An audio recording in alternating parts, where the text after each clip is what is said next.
Hi, I'm Christine Short, Associate Director with S&P Capital IQ Global Markets Intelligence. In this week's Lookout Report, we take a look at expectations for the fourth quarter earnings season. As we head into the last couple weeks of the year, analysts and investors alike are turning their attention to the fourth quarter earnings season in order to see how corporate profits will round out 2013. Currently, expectations for the fourth quarter are for 6.4% growth, down from the 9.6% at the beginning of the calendar quarter on October 1st. However, if the season comes in with this 6.4%, it would be the strongest quarter of the year. Earnings per share are pegged to come in at $28.04, which would be a new record level of EPS for the S&P 500 index. This will be the seventh consecutive quarter of record EPS for the index, bringing overall calendar year earnings to $109.20, the third consecutive yearly record. Sector performance for the fourth quarter is expected to be similar to what we saw for the third quarter. Telecom and financials are expected to be the biggest leaders, with growth of 78% and 14.6% respectively, while energy and utilities are anticipated to be the biggest laggards and the only two negative sectors, with negative 6.1% and negative 5.3% growth. For telecom, it is important to keep in mind that there are only 6 companies in the sector.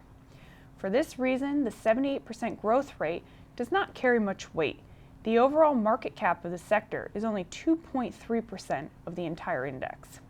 However, this quarter telecom no longer includes Metro PCS Communications and Sprint Nextel, two companies that had dragged on the sector previously.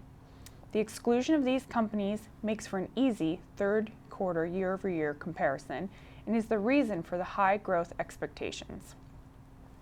The financials are expected to make a comeback in the fourth quarter. After dim results of 4% in the third quarter due to disappointing reports from some of the big banks, such as Bank of America and Citigroup, the sector is now expecting double-digit growth of 14.7%. The growth is due to strength within the insurance industry with 76.8%. Some of the big banks are also expected to do better this quarter, with Bank of America, Citigroup, and Morgan Stanley all expecting double-digit growth. On the flip side, energy and utilities are expected to be the laggards for this quarter. For energy, companies within the oil, gas, and consumable fuels industry are expected to be down 9% year-over-year due to lower refining margins and seasonal demand out of Europe and Asia. And when energy is down, utilities typically follows closely behind. The electric utilities industry is anticipated to be the biggest drag for the sector, down 11.9% for the fourth quarter. Fortunately, utilities has the second lowest market cap weighting in the index, only making up 3%, and therefore having a very little impact on the overall growth rate. Earnings season officially begins on January 9th when Alcoa is scheduled to report.